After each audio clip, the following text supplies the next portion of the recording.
So, aduna di ay part 2 ang akong sugilanon no. Doon na to siya part 2, diba? Ning ingon ko nga naghimo na pud og laing krimen si Angkol. Kato nga krimen nga yang gihimo sa amo ra pong pamilya. So mga grade 2 man siguro ko ato nga time no nga grabe Angkol ba nako. Wa jud ko kasabot, mura jud ko di kasabot. Grabe akong kolba. So akong uyuan nga si Uncle William, Kuya William. Grabe iyang dagan-dagan ba? Sugat namo. Nalisang pod ko kay something is wrong na jud. So nagdagan-dagan siya, ingon siya, "Day, paningkamot mo uli kay nay nahitabo sa inyong mama ug papa." So ni uli mi, abot mis balay. Di ay akong mama ug papa hapit na matay kay gipitlok man siya ni Uncle Danny. So no sa wala man guro to or to o iyang ginahagkan akong mama kay naibog day siya sa akong mama. Sa pikas pong kamot iyang gitiklo akong papa kay iyang patyon akong papa. So mo to siya nga time nga dili jud stable iyang hunahuna. So gi-advisehan mi nga mobalhin mi. So kami ang ihawa sa amo ang balay. So ang nagpabili na lang puyo ato nga balay si Anhin Lula Pitring, si Uncle Ronnie ug si Anhin Jenny. Kami nibalhin nami sa among kaugalingon balay, kami ang nihawa kay dili gid siya safe na nga environment para namo. So nibalhin mi. After mga pila ka buwan nahitabo na jud ang dili gid sayon nga panghitabo sa among kinabuhi no. Kay nadaot na jud ang utok ato ni Uncle.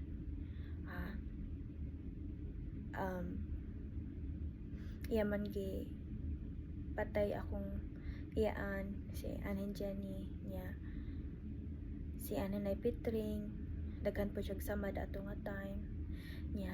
May gani kay nakagawas in town ni si Uncle Ronnie. Kana si Uncle Ronnie daghan kay na siya trauma nga naagian. So mauna nga maluoy sad ko ni Uncle Ronnie kay dako kayong trauma nga iyang naagian. So sa diha nga trahedya nga nahitabo no nga iyang gi pamatay among pamilya, nangayo tug bulig si papa sa mga parente namo. Bulig tawon, maluoy mo. Wala man sila ni responde sa amo sa mga duol namo nga parente diha sa Ugbon. Ang nibulig rato nga time ang mga tanod, barangay kapitan, si Kapitan Noel Cabillan pato sa una. Dako jud kay mig pasalamat ato niya nga siya jud ni responde. Ibulig sila, ningadto sila kay nigawas naman ni si Anhin nanay nga tabangin taon mo gipanigpas ko sa akong anak. Nya ningkamot to siya nga makamata unta si Ate Jen, si Anhin Jenny, wala man siya kamata, nidagan man siya padung nga to sa dead end sa tindahan. So dito na siya gi panigbas. Wala to siya isapot ba. Unya si Uncle Ronnie gitamak-tamakan to siya ni nanay para siya makagawas nga safety unta siya. So nakalaya si Uncle kay gamay titoy man to siya. Pero si nanay dagan siya samad. So ato na nga time nga nanay mga pulis ni responde, ni doon na mga pulis. Mga tanod ni bulig gikulkog nila si Anhin Danny dito sa balay kay daghan man gud siya mga sundang. Si Kuya Erneng gali ato nga time iyang gipangutanadan, giunsa man nimo akong uyab. Hapit gani maputol ang ulo ni Kuya Erneng nga nilili siya. May gani kay naka hupo si Kuya Erneng, patay unta to si Kuya Erneng. So mauna nga dili sayo na among giagian. So katupad yung time ang mga parente sa akong papa ay papriso pa jud mi ato nga time kay daw amo daw gipatay si Danny. Ang human rights daw magukod sa amo ipapriso mi tanan kay kami daw among sala. So wala nila nakita nga kami pud mismo nga pamilya nga napiktuhan pud mi. Apektuhan pud mi pag-ayo nga grabe na among apekto namo, grabe na among trauma nya kami pa ipapriso. So kato nga time nga niresponde ang mga pulis, gikuha si Anhin Danny sa pulis. Gikuha na siya, gipusasan na siya, gidaal na siya sa motor or amo sa bato magibalsa man to siya, gipusasan gyud siya kay delikado man jud siya, dili man jud stable, so gipusasan siya no. Nya gidahan na siya, pero bago siya nilakaw sa among lugar, ning-ingon gud siya ba nga makagawas gali siya, hotdon mi niya tanan. So grabe kitoy hilak jud ko pag ayaw toy ko Lord. Ayaw taon na siya pagaw sa oy nga hotdon mi niya tanan. Ayaw taon maluoy taon ka namo. Luoy na kaestanan mi. So mao to siya ang ikaduha ang krimen na po nga gibuhat sa akong uyuan. Nya gawas pa jud ato nahuman na siya nga krimen, daghan pa kaayo mga pagsulay ni abot sa moa. Kay ispuko mo na akong manoy, si Manny Richard, sa laes man to siya nag-eskwela, gipalayas na siya sa iyang gibordingan, parente ra pud to namo, gipalayas siya kay giingnan pud siya sa amo usap pud ka parente nga palayasan na kay mga wa nay kaayong mga kaliwat. Ha, palayasan na tingali ka mo na puy tikwion ini kagabi. So gipalaya si Manoy, taon loy ako Manoy, nagbaktas-baktas na siya sa liti-liti asa siya magboarding. Salamat lang pud nga si Sir Hornales nagpa-boarding sa amo. Unya, grabe salamat kay ko sa akong Manoy nganong mao na ingana nako kamahal akong pamilya kay daghan migagian nga mga pagsulay. Ya, kana akong Manoy ning kamot yun na siya eskwela, nagworking po na siya eskwela, na makahuman niya. Dito man to si Manoy nagboarding na sa ila Sir Maning no sa laes. So dito na pud mi nagboarding.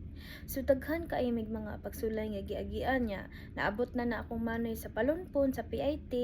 Di pud siya pasudlon basta-basta sa mga kauban namo sa simbahan kay ang amo lagi daw kagikan wa daw ayo kana bang delikado daw mi nga mga tao mi.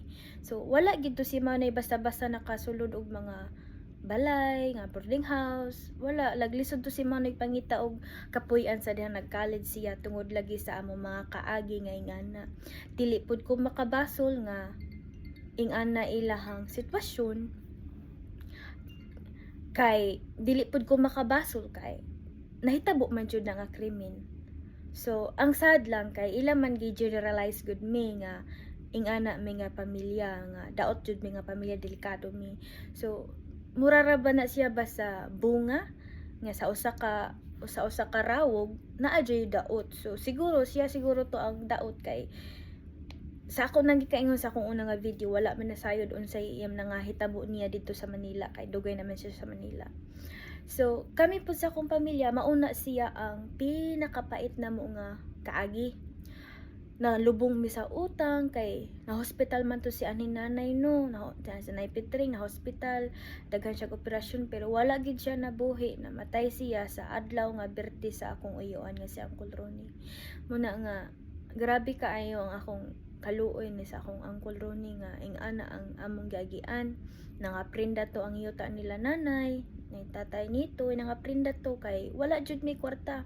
Nalubong mis utang, wala may kwarta niya. Grabe pa ilahang pagtanaw namo nga lain daw mi nga mga tao, delikado daw mi nga mga tao. Nya, katupong time nagampo pud mi ato nga tagaan og church building sa simbahan sa bukid. Kay ang amo simbahan dunot kaastanan. So wala po'y mo simba daw, muana lagi itong mga membro, mga tao nga muagi nga di mi mo simba diha oy kay kadunot mas sa inyo simbahan. So dami po tao nagpasting in town ni akong papa nga Lord tagai in town with church building maluoy ka kay para pud ba ninot pud ba tan-awon ba amo simbahan nga dili turo ba nga dili mga basa ang mga tao. So ato nga time human ato nga trahedya nga nahitabo sa among kinabuhi. Mga pila ka tuig no niabot jud ang budget kwarta nga naay ni sponsor nga patukuran daw og balay og simbahan, tagaan daw og parsonage, tagaan daw ang parsonage at tagaan daw ang pastor og parsonage nga kapuy-an unya simbahan tarungon. So grabe ka itong pasalamat namo no. Unya kato pa yung time ang mga kauban ni Papa sa grupo nga mga pastor nahiubos. Giingnan si Pastor Pani man to ato sa una, Pastor Pani Pagalan, giingnan siya nga, oy nganong inyo man ang tagaan og simbahan nga taga bukid man na siya, dili man na siya deserving makadawat og ingana nga simbahan. Nganong siya may inyong tagaan nga naman na siya sa suksok sa bukid. So niingon ra gyud to si Pastor Pani nga dili man ko makabuot ni ana kay si Lord may nihatag anonymous man para man gyud ni kang pastor rini. So kung naamoy problema pangutana lang mo sa Ginoo. So ing ana ang history sa simbahan sa bukid, ing ana kalisod ang among history. Pero karon kaluoy sa Ginoo nidako na jud ang simbahan sa bukid na naghanap pud ang mga membro. Pasalamot mig dako nga kanang simbahan sa bukid bunga jud na sa kaayo sa Ginoo, dili jud na sa tao. Kay ang mga tao lang imong pasultihon moingon nga dili namo deserving nga magkaing-anak simbahan, dili angayan, taga bukid rami. Mubo ra jud ilahang pagtan-aw namo. Pero kay ang Ginoo grabe kung siya manalangin nato, di ba? Kung siya manalangin nato bisag dili pa ta deserving sa mga mata sa tao, deserving ta sa mata sa Ginoo. So kadto, sugilanon ra to nako siya ha. Tangalig mangbash na pud mo nako ron. So sugilanon ra to siya nako. Mao na siya among kaagi. Kami sa akong pamilya nakapasaylo nami dugay ra nga panahon sa mga tawo nga nakasakit namo, sa mga tawo nga nagbiay-biay namo, sa mga tawo nga nitamak namo, nakapasaylo nami dugay na nga panahon sa mga parente namo nga kasuan mi nga yamiran mi dugay nakapasaylo nami. So wala mi hatred sa mga tao, wala mi ana kay dili man na maayo mag-hatred. So kani sugilanon ra gyud ni siya nako para makumpleto to akong sugilanon nga inyong nakit-an. So mao na siya ako ang sugilanon. So sa nag-share, daghang salamat sa mga nag-share, daghang salamat sa mga nag-like sa storya. Ang purpose ra jud ato nako no nga akong gi-share ang akong istorya kay para pud mo ma-inspire, para pud mo ma-encourage nga kung do na may mga pagsulay nga moabot sa inyong kinabuhi nga dili ta mo give up, nga adunay Ginoo nga nagtan-aw nato, nga nahigugma siya nato. Bawat pagsubok sa atong kinabuhi nga moabot, aduna siya ginahatag nato nga leksyon, ya gawas ana daghan siya mga pagtulunan, daghan siya mga blessing nga naghuwat nato. So mauna siya ang bugos nga storya sa ako ang kinabuhi og sa simbahan sa ministry sa bukid.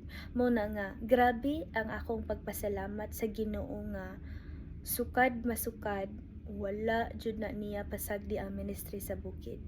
As in palangga jud na niya diha ang lugar. So grabe. So karon no ang simbahan sa bukid lahi na may angan naman niya kay Valley of Blessing Christian Church. Mauna na angan sa simbahan sa bukid. So kana siya nga simbahan sa bukid ang Ginoo jay nagbuot nga naa na siya diha sukad pa sa una hantod karon. Grabe jud ka maayo ang Ginoo. Tanan akong storya, tanan namo naagian, tanan nga mga kalisdanan. Ako jud iuli ang dungog ug ang himaya sa Ginoo ra jud. Kay siya jud ang pinaka the best nako nga best friend sa akong kinabuhi. Hinaot nga doon naman nakuha nga pagtulunan. So salamat in advance sa mga mag-share sa akong video. Thank you.